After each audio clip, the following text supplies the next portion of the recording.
Good evening, everybody. Just another day of Dragon Danielle. Welcome back to the Everybody Just Calm Down podcast. I'm your host, Jared. I'm your boy, Po Theory. And I'm the married one still dating. My husband. Let's just add that in. We don't have an open marriage. We're not Todd and Brock. Oh, okay. Well, okay. No shade to the people that do. No, but this is when the girls get married. Do he know that? I'm joking. What? Look, Eugene, no, he knows his place. Yes, and speaking of marriages, we are here to recap Married to Medicine, season 12, episode 9. Still on a cast trip in Miramar. So we pick up where we left off last week, where in which Heavenly just arrives to the house. And Simone is having a moment. Contessa's confused. But we find out, I think via the confessionals, that Heavenly has basically showed up because Quad has been giving her a play-by-play about what the ladies have been talking about, specifically Simone.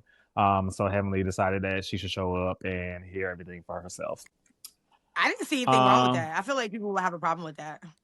About Quad report back to Heavenly? When that's like norm. Okay, my girlfriend now on the trip. I'm about to tell her and he's talking about you too.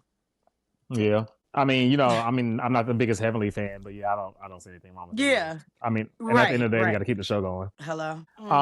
Jackie, and we're going to skip more on this later, but I don't know if it was just me, but I feel like Jackie was doing a lot this episode. But Jackie is basically talking to Simone and trying to talk Simone off the ledge, explaining that her and Heavenly they need to hear each other. They need to hear each other. I was touched. That's all I got to say. Like, what you mean you were touched? Like in a good way or a bad way? Oh, no, I wasn't touched at all. Dr. Heavenly was touched. That was her claim to fame this entire episode. Gotcha. I think what we're witnessing is a lot of fourth wall. There's a lot of things that are happening in these people's lives, and with Dr. Jackie being so close to both of them, it seems like she has a lot more information than the audience, have. And so where we may feel like it was a lot she was doing, she's behaving as if we all have the information, which we don't. That's fair. Yeah. Yeah. And then to Danielle's point, Heavenly is just, not letting go of this story or this narrative that Simone pushed her. Girl. For a second, I had to remember what episode I watched. Realistically. I was like, damn, did she push her? No. As we see later. I mean, because of the cameras later, but we'll get there. But Contessa, comes up with the great idea that, they should hash things out later on at dinner. Cut to, we catch up with Cecil and the boys. Cecil visits Miles and, what's the other one's name? Miles and, I don't know, them two begging ass kids. Oh, Michael, yeah. Miles and Michael. And, tries to, explains to them that Simone is basically tired. This scene just annoyed me because I feel like they really got nowhere. Like, Michael's face made me want to punch him. Cecil was joking around with him the whole time. That wasn't serious. Yeah. Cecil gives me, like, when him and... Right. Cecil gives me the kind of guy that when you first start dating him, like, you have to fight him for time because he just wants to be around his friends all the time. Like, he finds more value in being with the boys than actually chasing some pussy. Like, I get that vibe from him, just in the way that he's with his sons. Yeah, but because he gives almost like old douchebag. Like, he's still trying to live through the sons, too. That's another thing. So, yeah, you just want to be around. You just want to be outside. I know. I was gonna say, not too much on Cecil now. I like Cecil. Okay, now we're getting a little. I know. I like Cecil a lot too. Oh, you do? Right. He's my favorite husband. Outside, like, Eugene's my favorite husband, but then in Cecil. I've been unplugged. Well, no, I like Cecil. I've been actually. What? Yeah, Cecil and then Eugenia. No, a man that don't work don't eat. So I love me some Eugene. So hello. And Cecil and his begging sons, they don't do enough work for me. So, I love me a BMW, a black man working. Hello? Hello? But the girls are getting ready for dinner. Mimi checks in with Steve. Steve is having a hard time with the kids, which I feel like, seeing how they're, seeing the struggles that they deal with, I'm sure he's not enjoying being without his partner. I do have a question. Is the routine shifting because Mimi's gone? Or is it that Steve is unaware of the routine? I was a little confused. So, I couldn't tell. So that's what I was saying. No. The routine's always been there. You just never really participated. You're a secondary person there. You're not really doing it. Yeah, no. The routine, routines are the same with all kids. They go to bed certain time. We do the homework. That happens every single day. It never changes unless it's like a vacation or something like that. But day to day, the routines for the kids stay the same. So. And that's kind of like what was confusing me about it. But then it's like I wanted to shoot him a little bit of bail because in their individual scenes, it seems like he knows a lot. But then it's like, okay, but was it knowing just about Mimi it just talking the most? I was going to say, but knowing about it, but still doing it at the same time. Because you can know what time your kids go to bed, right? But if you never tuck them in, it's actually pointless, right? Fair. Okay. Yeah, I mean, I was kind of in between. I get the vibe that he's pretty hands-on. I mean, in the routine... Like, it could just be an aspect of the routine, not necessarily that the whole routine is off. Like, it could be something as simple as that, like, she's the one that normally drops him off to school, and now she's not there. So maybe that aspect of the routine or certain parts of the routine are thrown off. Those kids, that little scene. Yeah.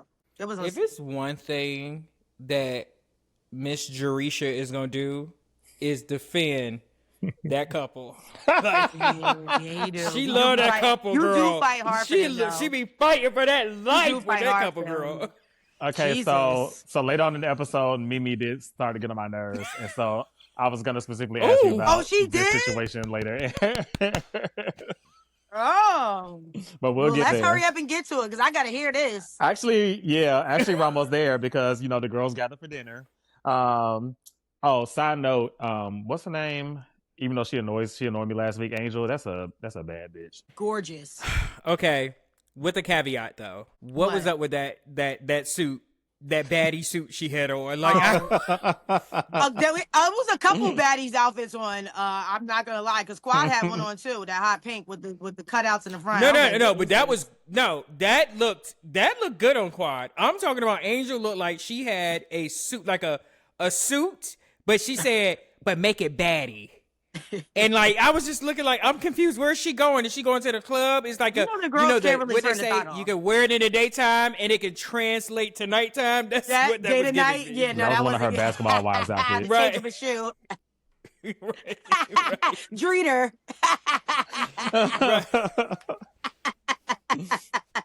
Rest in peace to Big Ange. You're missed every day. My good wife, good old my wives loved it. But yeah.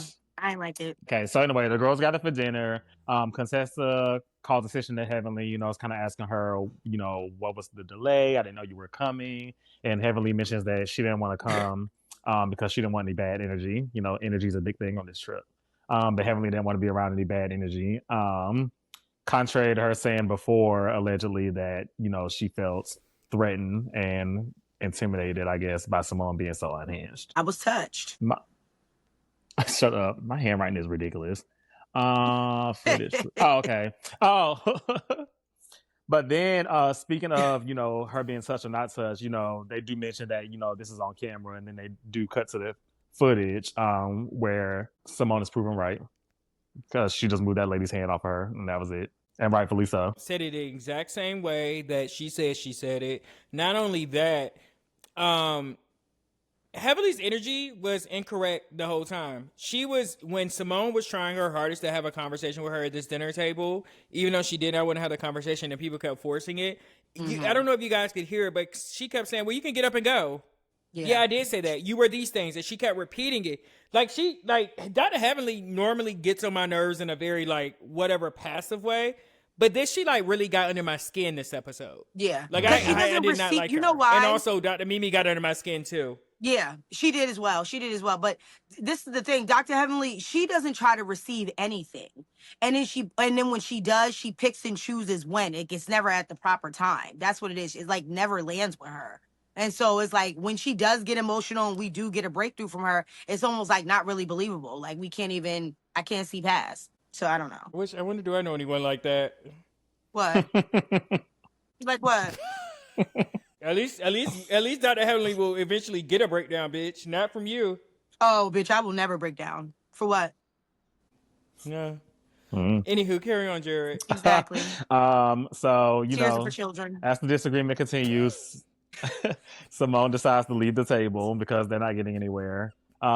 Jackie tries to get Simone to come back, but she does not. After Simone walks off, Toya rightfully starts clocking heavily on her recollection of events and what exactly did happen.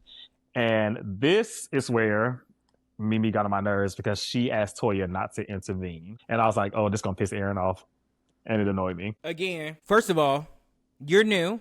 Second of all, this is how the show works. These are Toya's friends. They I venture to say they not your friends yet, Miss Mamas. So you telling season 1 Toya how to behave and how Toya's interacting. Let's be very clear. Toya's whole position in this whole situation between Simone and Dr. Heavenly, Toya ain't said not one lie. Toya has literally asked all the right questions and said all the right things. So explain to me why she can't interject. Aren't you interjecting? Isn't everyone else here interjecting? Yeah. Yeah, she don't like that lady at all. And it from last week's episode, we said it last week's episode. Actually, we started off really from Heavenly's like political tour in the parking lot. She does not like that lady. She does not like Toya. Toya really gets under her skin, and I think Toya gets under her skin. Before then, at Toya's party. Remember Toya's all party. that? Well, yeah, when she kept saying all this stuff. Yeah, basically, to the point is she hasn't we've seen it play out time after time, episode after episode. She doesn't like that lady, and Toya gets under her skin is because she can't control the narrative with Toya. Dr. Mimi is so used to interjecting and sprinkling her doctor verbiage and it being accepted. And with Toya, she don't give a damn about what you're talking about. She doesn't care. And she's going to say what she's going to say. And I think that's why it rubs Dr. Mimi the wrong way. It gives oh, she's not receiving it. No, you don't. No one always has to listen to you. We're not your patients. And I think that's where Dr. Mimi has the issue. Then I think you need a friend like Dr. Mimi. Poor thing. You're a little unhinged over there. Oh, we would never be friends. We would never be friends. The minute she tried to tell me about something, I've been went upside her head, and we're definitely not friends anymore. And go get your husband. I don't know if y'all noticed this with Dr. Mimi. In the group, Toya don't interject. But then when she gets one-on-one with that person, that's when she wants to get jokey, like, oh, da-da-da-da-da. Like, she can't give you that energy one-on-one, but she could give you that energy in a big group. Yeah. I don't know. Have y'all noticed that with her? She's just annoying in general. So. All right. That was all. Just don't like her.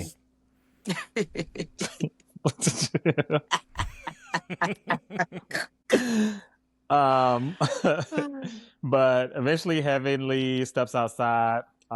Mimi follows because she's, helping out in the situation.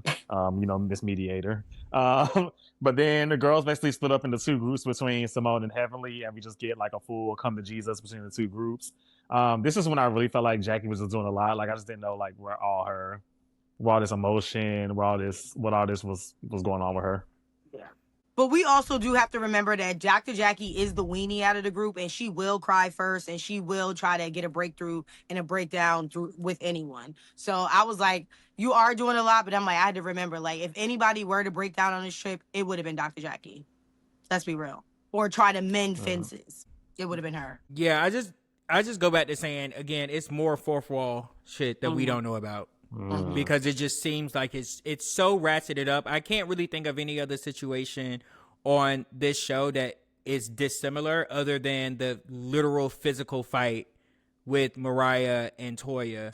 Other than that, seeing the interaction that we saw between Simone and Dr. Heavenly, I really see no difference in any other situation. So the way that there's just so much emphasis on it, it has to be fourth wall stuff. It just has to be. In the midst of Jackie's breakdown, she does get Heavenly to break down when she brings up Heavenly's son, and we kind of get a little bit. I mean, I wish I could say oh, this is why Heavenly's acting out, but Heavenly literally acts like this all the time. It's missing son and no son, so it is what it is. Exactly, which is why it's not believable. I agree with that 100%. But the next day, the girls wake up. Contessa takes it upon herself to check in with everybody to get notes on the trip and how everything is going. The girls gather together for a poolside brunch. where at this point Contessa makes a decision to open up the floor to Heavenly for Heavenly to express herself and for everyone to get Heavenly's side of the story uninterrupted. And then Toya interrupts it. That's the only issue that I had with it, was that she just broke that rule. But again, what Toya was saying, she was 100% spot on. And the fact that everybody was trying to make it seem like Toya was wrong, that's not what that was. And Toya was wrong for interrupting it, but the thing about it is, my issue was, it wasn't that so much of her interrupting it. It was, the crazy thing about it is, had the shoe been on the other foot and someone else had been talking, would Dr. Heavenly not interrupt? That's my thing. Would you be shooting the same grace? Because you don't really give anybody else a chance to talk, ever. So that's why I'm like, no, if this was anybody else, we wouldn't even be having this conversation because she would be interrupting. Go ahead, Jared. I don't know why it was cracking me up that Toya was doing all this, like walking around with this drink in the pool and this white baptism outfit. Because that's all I could see. Like, I was kept seeing baptism.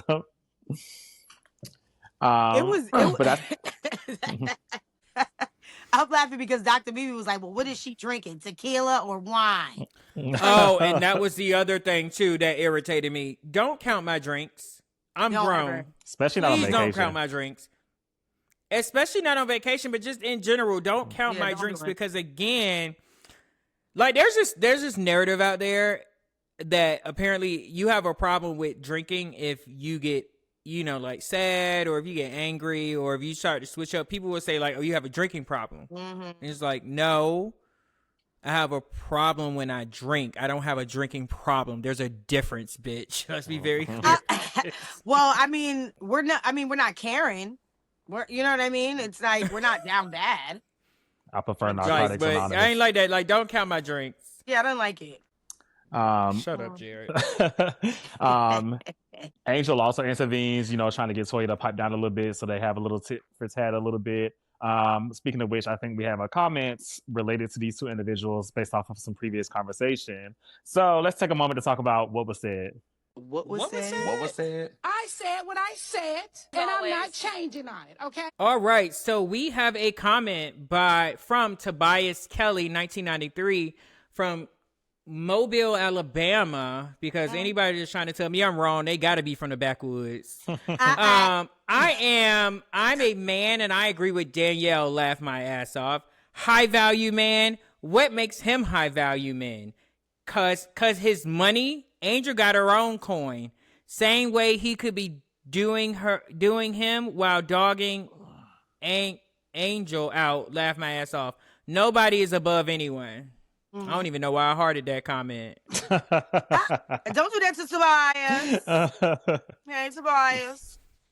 So let me be the first to tell you, Tobias Kelly, I was not saying because he was a high value man that these men would be above anyone. It's like if you are a matchmaker, like let's say your job is to be a matchmaker, and if you introduce this high value person to someone that may not be on their level, whatever that may look like, or they might not be actually fully available, the person that has used the matchmaker may be like, oh, I'm not using her because she's hooking me up with bitches that's not even ready, or dating other men. That is where I was trying to come from, Tobias Kelly. Tobias said what he said. I agree with you, Tobias. Okay. I agree with me. Whatever. But one person agree with her, child. One person, child. I was trying to be nice and try to. It was a long time looking for them comments, child. Let me find one for Danielle that they agree with, child. It was difficult. I know you. Anywho, thank you so much, Tobias, for commenting on our video. If any of you guys would like to be featured in our What Was Said segment, definitely comment on any of our content, and maybe you then too will be featured. And back to our regular scheduled program. Yeah. Hell. But in the midst of everything, Heavenly and Simone finally talk one-on-one. Heavenly gives some sort of apology to Simone, which Simone is not really here for. And she pretty much is just taking it for what it is my impression. And she's still keeping Heavenly at arm's length, which I agree with. I agree with 100%. Yeah. And that wraps our episode. So with that being said, let's move on to our favorite segment. Everybody just calm down. Girl, just calm down. So for me, it's actually gonna be Mimi. You know, normally Mimi, my girl, but your interjecting of the interjecting is a bit much. You are new here. You have patience, but these are not your patients. So, just pull it back a little bit. I still think you're great. I think you're wonderful for the show. Love you and Steve. But this episode, you got to calm down.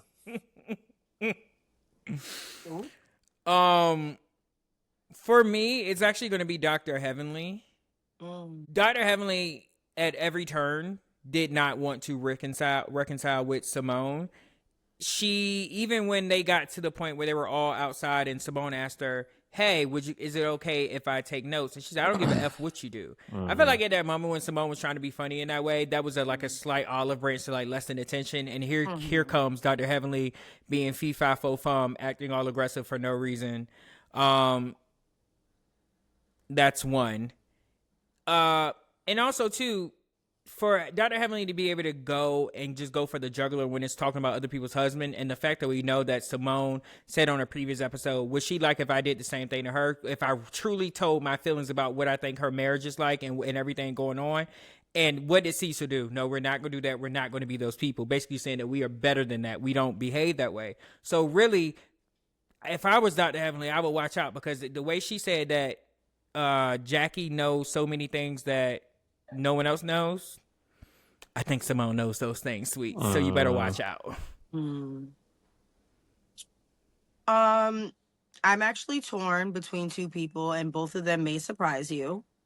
One is actually going to be Cecil, because he plays too much, and he thinks that Dr. Simone is playing with him and his kids. So this is why he needs to calm down. And then the other person that needs to calm down is also going to shock you. It's actually going to be Eugene. And you know why it's Eugene? Eugene needs to calm down, because he was acting like he didn't know his wife wanted him to send a dick pic, and he was trying to act funny. And I didn't like that. And that cracked me up. Eugene, calm down and send and act like you know, because you miss me. Can I, before we close out, I would just like to highlight something. I'm sure there's going to be a lot of feedback on Twitter and different places basically saying like, look at Toya and Eugene trying to act like they like each other, da-da-da-da-da. I believe that, like I said, they've always been this way. I feel like production is finally showing these small little moments of them being playful and lovey-dovey, and showing that she actually is into her man. Right. I just needed to make that point. Right. Because I can see that happening. But right, and but you know what? But I need him to calm down, because he was acting like he didn't know the vibe, and you know your wife. So next time, Eugene, send it expeditiously, please, because you miss me and I miss you. See you when I get home, boo. But for that, calm down. First of all, it's 2026. Don't send me no picture. If you don't send me a video with it with fireworks. But that's okay, all. Relax, sweetie. We don't do all that. It's a lot. Well, you know what I mean by fireworks. Yeah. Oh, Danielle, you don't do all that in your dating phase with your husband? That's so much. That's